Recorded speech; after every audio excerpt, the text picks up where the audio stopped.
आज की पहली और बड़ी खबर की बात करें तो झारखंड कर्मचारी चयन आयोग ने 956 पदों पर निकाली भर्ती।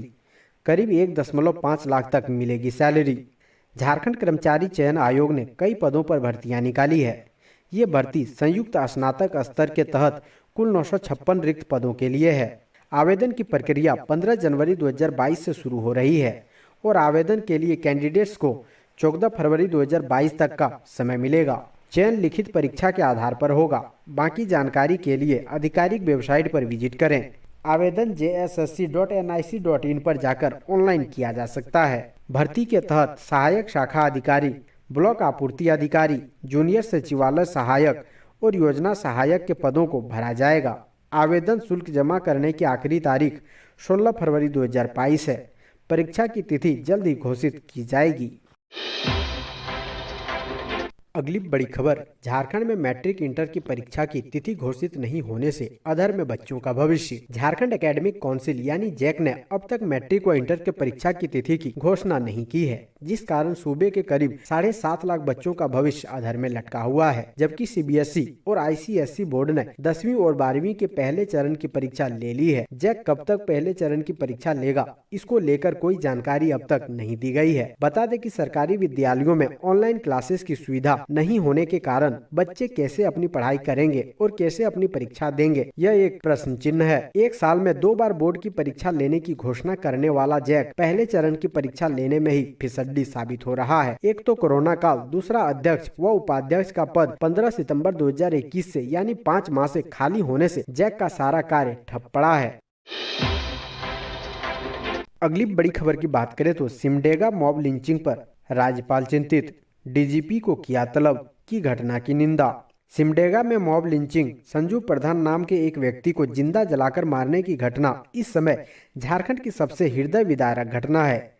इस घटना की चारों ओर निंदा हो रही है। बीजेपी ने इस मुद्दे पर पिछले कई दिनों से सरकार को कटघरे में खड़ा कर रखी है। इसी घटना को लेकर राज्यपाल रमेश बैस ने बुधवार को राज्य के डीजीपी नीरज कुमार सिन्हा को राजभवन तलब किया। राज्यपाल ने इस घटना की निंदा की है और इसे अत्यंत पीड़ादायक बताते हुए डीजीपी से जल्द दोषी लोगों पर कार्रवाई करने को कहा है। अगली बड़ी खबर की बात करें तो रांची में झमाझम बारिश के साथ गिरे ओले। राज्य में 5 दिनों तक मौसम रहेगा खराब। झारखंड में मौसम का मिजाज बिगड़ गया है। हर दिन बारिश हो रही है। बुधवार को भी रांची समेत राज्य के कई जिलों में बारिश हुई। राजधानी रांची में बारिश के साथ ओलावृष्टि भी हुई। मौसम विभाग ने अगले 5 दिनों तक मौसम का मिजाज ऐसे ही रहने का अनुमान लगाया है। 17 जनवरी से कोहरा और धुंध के साथ आकाश साफ हो जाएगा।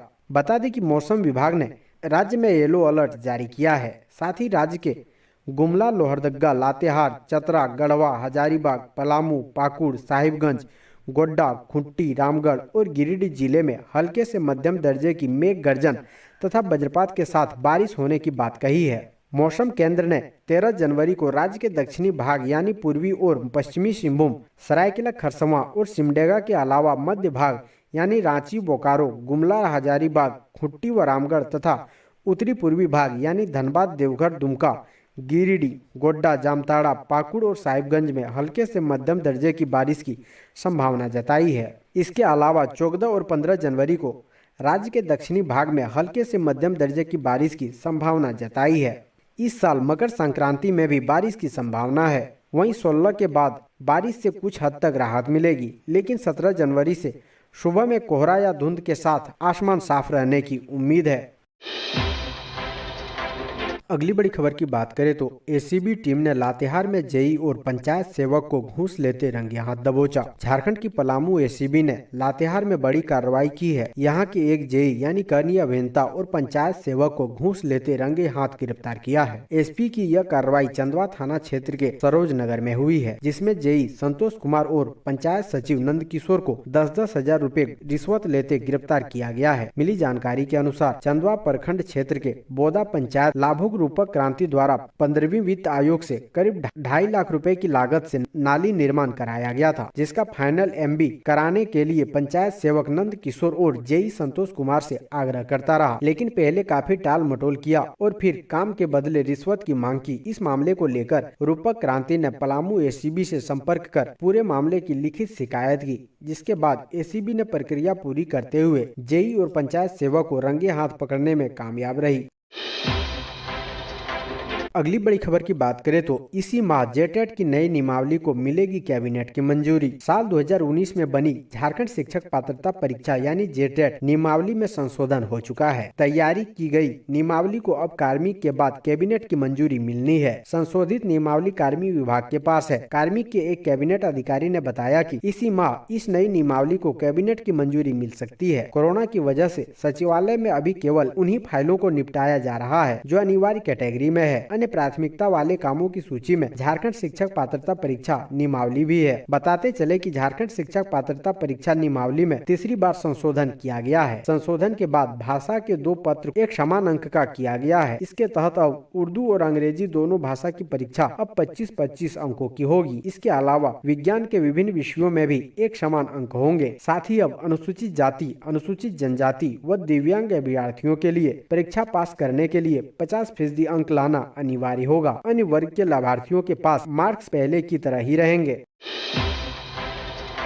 अगली बड़ी खबर की बात करें तो दूसरी से भी तेज धनबाद में कोरोना की तीसरी लहर। जेल प्रशासन को 550 बंदियों की रिपोर्ट का इंतजार। मंगलवार को जिले में 158 कोरोना संक्रमित मिले, वहीं 138 मरीज स्वस्थ हो गए। धनबाद शहर के विभिन्न इलाकों में संक्रमितों की संख्या 105 रही। वहीं झरिया में 22, निरसा में 8, गोविंदपुर में 2, बलियापुर में 1 और बगमारा में 3 केस सामने आए। हीरापुर, बैंक मोड़, सराय ढेला, भूली, बशेपुर और मनीटाण इलाके में काफी संख्या में पॉजिटिव मिल रहे हैं। इन इलाकों में बाजार होने से संक्रमण फैल रहा है। बंगाल से आने वाले 7 लोगों में भी संक्रमण पाया गया। सभी को कोविड सेंटर में भर्ती कराया गया है। वहीं जेल में बंद पूर्व विधायक संजीव सिंह समेत 11 बंदी कोरोना संक्रमित पाए गए हैं। स्वास्थ्य विभाग के अधिकारियों ने इसकी जानकारी उपायुक्त संदीप सिंह को दे दी है। आपको बता दें कि पहली बार हुआ है कि जेल में इतनी संख्या में लोग संक्रमित मिले हैं।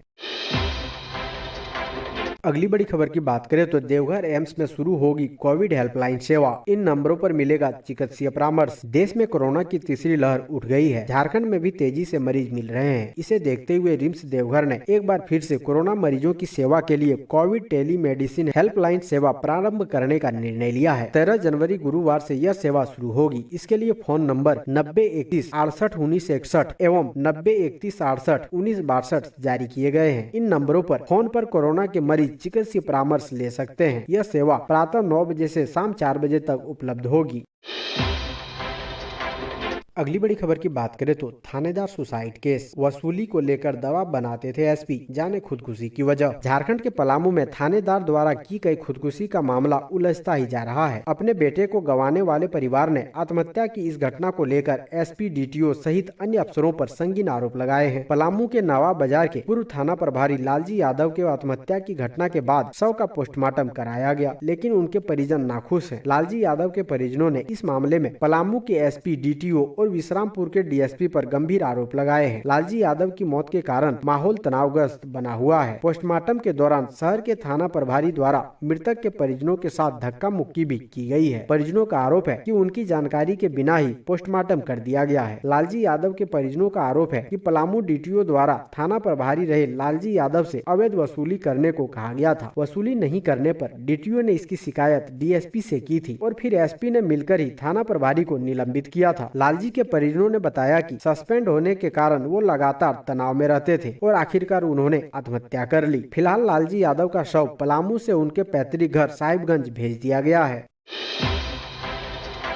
अगली बड़ी खबर की बात करें तो चाईबासा से रांची बुलाकर नाबालिग के साथ किया था दुष्कर्म, अब आजीवन रहना पड़ेगा जेल में। पोक्सो के विशेष न्यायाधीश मोहम्मद आसिफ इकबाल की अदालत ने नाबालिग से सामूहिक दुष्कर्म के जुर्म में अभियुक्त मोहम्मद खालिद राज, बबलू एवं यश राज सुनेजा को अंतिम सांस तक जेल में रहने की सजा सुनाई है। तीनों पर 10-10 हजार रूपए का जुर्माना भी लगाया गया है। अदालत ने 7 जनवरी को तीनों को दोषी करार दिया था। मामला 2019 का है। चाईबासा निवासी पीड़िता ने रांची की महिला थाना में कांड 13/2000 2019 के तहत प्राथमिकी दर्ज कराई थी। दर्ज प्राथमिकी के अनुसार पीड़िता झारखंडी लोकगीत गाती थी। उसने किसी स्टूडियो में लोकगीत रिकॉर्डिंग करने की इच्छा जताई। पीड़िता को कहीं से खालिद का नंबर मिला तो उसने फोन कर रिकॉर्डिंग करने की इच्छा जाहिर की। इस पर खालिद ने पीड़िता को रांची बुलाया। उसे खालिद और बबलू लेकर यश राज सुनेजा के स्टूडियो में गया। वहाँ रिकॉर्डिंग कराया। फिर एक खाली कमरे में खालिद और यश राज ने दुष्कर्म किया। बाद में पीड़िता को बबलू को सौंप दिया, जिसके बाद उसने भी दुष्कर्म किया था। अगली बड़ी खबर, झारखंड के सभी जिलों में ऑक्सीजन प्लांट स्थापित। सीएम ने कहा, हम कोरोना से लड़ने में पहले से अधिक सक्षम। झारखंड के अलग अलग जिलों में स्थापित किए गए 7 नए ऑक्सीजन प्लांट बुधवार से ऑपरेशनल हो गए। सीएम हेमंत सोरेन ने इसकी ऑनलाइन उद्घाटन किया। इसके साथ ही राज्य में कुल 59 मेडिकल ऑक्सीजन प्लांट चालू हो गए हैं। बता दें कि राज्य में अलग अलग योजनाओं के तहत कुल 72 ऑक्सीजन प्लांट स्थापित करने का काम कोरोना की दूसरी लहर के दौरान शुरू हुआ था। इसमें से 38 oxygen plant PM care fund के जरिए स्थापित किए गए हैं, जबकि बाकी 34 ऑक्सीजन प्लांट राज्य सरकार, कॉर्पोरेट संस्थाओं और सांसदों द्वारा उपलब्ध कराए गए फंड की मदद से तैयार हुए हैं। अगली बड़ी खबर की बात करें तो देश में लॉकडाउन की आशंका से सहमे लोग, बड़ी संख्या में रेलवे टिकट रद्द कराने लगे यात्री। झारखंड में कोरोना संक्रमण का आंकड़ा 25,000 के पार पहुंच गया है। कोई भी क्षेत्र नहीं बचा है जहां कोरोना ने दस्तक नहीं दे दी हो। उधर झारखंड समेत देश के कई राज्यों में लॉकडाउन लगाने की आशंका प्रबल होती जा रही है। हालांकि सरकार की ओर से कोई घोषणा अभी तक नहीं हुई है। लॉकडाउन की आशंका से सहमे लोगों ने अब रेल यात्रा रद्द करना शुरू कर दिया है। कोरोना की दूसरी लहर की तुलना में तीसरी लहर में लोग तेजी से संक्रमित हो रहे हैं। इससे डरे हुए लोग रेलवे में लंबी दूरी की यात्रा करने से परहेज कर रहे हैं। राजधानी के रांची और हटिया रेलवे स्टेशन पर 1 जनवरी 2022 से 10 जनवरी 2022 तक 2774 लोगों ने अपनी यात्रा रद्द कराई है।